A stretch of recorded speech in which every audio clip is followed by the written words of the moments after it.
طرف नज़र डालते हैं। अमेरिका में एक पेशगोई हुई है और ये पेशगोई है इलेक्शंस के हवाले से।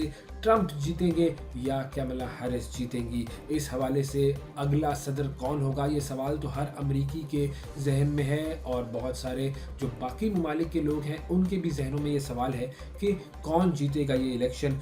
एक साहब हैं जिन्होंने 1984 से लेकर अब तक जितने भी अमेरिकी इलेक्शंस हुए हैं उन सब के रिजल्ट्स की पेशगोई की है और सिर्फ एक पेशगोई इसमें से गलत हुई थी, बाकी सारी पेशगोइयाँ सब सही हुई हैं। और जिस उम्मीदवार के बारे में उन्होंने कहा था कि वो इलेक्शन जीतेंगे, वही उम्मीदवार इलेक्शन जीते हैं।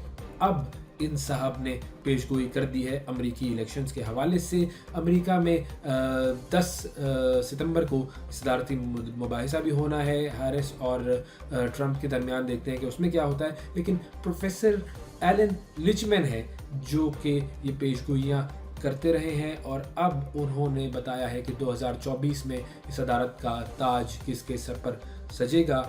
और उन्होंने 2016 में डोनाल्ड ट्रंप की भी कामयाबी की पेशगोई की थी और बेसिकली उनका एक तरीक़ाकार है। 1981 में उन्होंने पेशगोई का एक तरीक़ाकार बनाया था और उसमें 13 पॉइंट्स हैं। 13 पॉइंट्स का जायज़ा लेकर वो ये पेशगोइयाँ करते हैं और उसके हिसाब से फिर बताते हैं कि अगला सदर कौन होगा। और अब तक देखें सिवाय एक के सारी पेशगोइयाँ सच साबित हुई हैं। तो प्रोफेसर एलन लिचमैन जो हैं वो ये कहते हैं कि 2024 का जो अमेरिकी इलेक्शन है डेमोक्रेटिक पार्टी की कैमला हैरिस जीतेंगी और वो अमेरिकी तारीख की पहली खातून सदर बन जाएंगी। देखते हैं कि उनकी ये पेशगोई किस हद तक कामयाब होती है और किस हद तक सही होती है। लेकिन फ़िलहाल ये हुआ है कि अमेरिकी सदर जो बाइडन, उनका जो बेटा है वो टैक्स चोर निकला है और टैक्स चोरी के मुकदमे में उसने एतराफ़ जुर्म कर दिया है। हंटर बाइडन इनका नाम है। 54 साल के ये शख्स हैं और 10 सालों में $1.4 मिलियन का ये टैक्स अदा करने में नाकाम रहे हैं। और उन्होंने एतराफ़ी जो जुर्म की दरख्वास्त है वो मुकदमे की समाअत से चंद घंटे पहले अदालत में जमा कराई। उनका ख्याल ये है कि इससे उन्हें कुछ रिलीफ मिल जाएगा, लेकिन लगता नहीं है कि रिलीफ मिलेगा।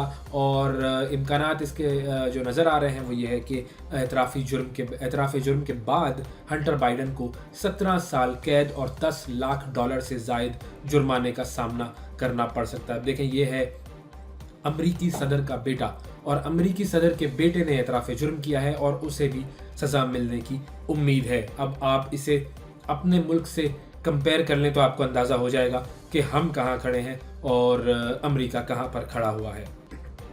एक और मुल्क की तरफ जाते हैं और ये मुल्क है जी बांग्लादेश। बांग्लादेश में हम सब जानते हैं कि डॉक्टर मोहम्मद यूनुस इस वक्त जो है वो बांग्लादेश की अबूरी हुकूमत में एक बड़ी अहम ओहदे पर फाइज हैं और उन्होंने ये कहा है कि बांग्लादेश के बाहर बैठकर यानी कि भारत में बैठकर हसीना वाजिद को बांग्लादेश के हवाले से बयानात नहीं देने चाहिए और उन्होंने कहा है कि अब हम इनको चुप करवाएंगे। डॉक्टर मोहम्मद यूनुस का कहना यह है कि हसीना वाजिद को वापस लाया जाएगा वरना बांग्लादेश के जो आवाम हैं उन्हें सुकून नहीं मिलेगा। और उन्होंने भारत को भी आंखें दिखाई हैं डॉक्टर मोहम्मद यूनुस ने और उन्होंने ये भारत के मीडिया को इंटरव्यू दिया और उसमें उन्होंने कहा कि बांग्लादेश की जानिब से हवालगी के मुतालबे तक भारत हसीना वाजिद को रखना चाहता है तो हसीना वाजिद को रखे, लेकिन हसीना वाजिद को खामोश रखे। ये एक बहुत अहम बयान है जो कि इन्होंने दिया है। अच्छा, एक और मुल्क की तरफ नज़र डालते हैं, मुत्तहदा अरब अमारात। मुत्तहदा अरब अमारात में गैर मुल्कियों के लिए वीज़ा एमनेस्टी स्कीम का ऐलान कर दिया गया है। ये बुनियादी तौर पर उन लोगों के लिए वीज़ा एमनेस्टी स्कीम है जो कि कानूनी तौर पर अमारात में दाखिल हुए थे लेकिन मुद्दत ख़त्म होने के बाद उन्होंने वीज़ा की तजदीद नहीं करवाई थी। हमारे नुमाइंदे अली हैदर अबू धाबी में मौजूद हैं और उनसे जानते हैं हम कि पाकिस्तानियों पर इस चीज़ का क्या असर होगा। जी अली। जी बिल्कुल अवैस, इसी तरह सिचुएशन है और यहाँ पे पाकिस्तानी कम्युनिटी की जो तादाद है यूएई में वो तकरीबन 2 मिलियन के करीब है। होता ये है कि जब किसी भी शख्स का वीज़ा एक्सपायर होता है तो एक ख़ास मुद्दत के बाद उस शख्स पे फाइन्स लगना शुरू हो जाते हैं। तो जब आपने अपना वीज़ा तब्दील करना होता है या मुल्क से बाहर जाना होता है तो आपको इमिग्रेशन पे वो फाइन्स पे करने होते हैं। इस हवाले से यूएई की गवर्नमेंट ने एक एमनेस्टी स्कीम का ऐलान किया जिसके तहत 1 सितंबर से लेकर 31 अक्टूबर तक वो तमाम ओवर स्टे के फाइन्स जो हैं वो माफ़ कर दिए गए। इस सिचुएशन से फ़ायदा उठाने के लिए, इस एमनेस्टी स्कीम से फ़ायदा उठाने के लिए पाकिस्तानी एम्बेसी की तरफ से एक इक़दाम किया गया। पाकिस्तानी एम्बेसडर जो हैं हिज़ एक्सेलेंसी फ़ैसल नियाज़ तिरमिज़ी साहब, उनकी हिदायत पर पाकिस्तान एम्बेसी और जनरल कॉन्सुलेट जनरल दुबई में जो औकात कार हैं उनमें भी इजाफ़ा कर दिया गया है। अब इसके तहत जो कॉन्सुलेट है और एम्बेसी है, ये हफ्ते के रोज़ भी खुली रहेगी, जहां पर शहरी अपने CNIC और पासपोर्ट जो है वो उनका इजरा करवा सकेंगे।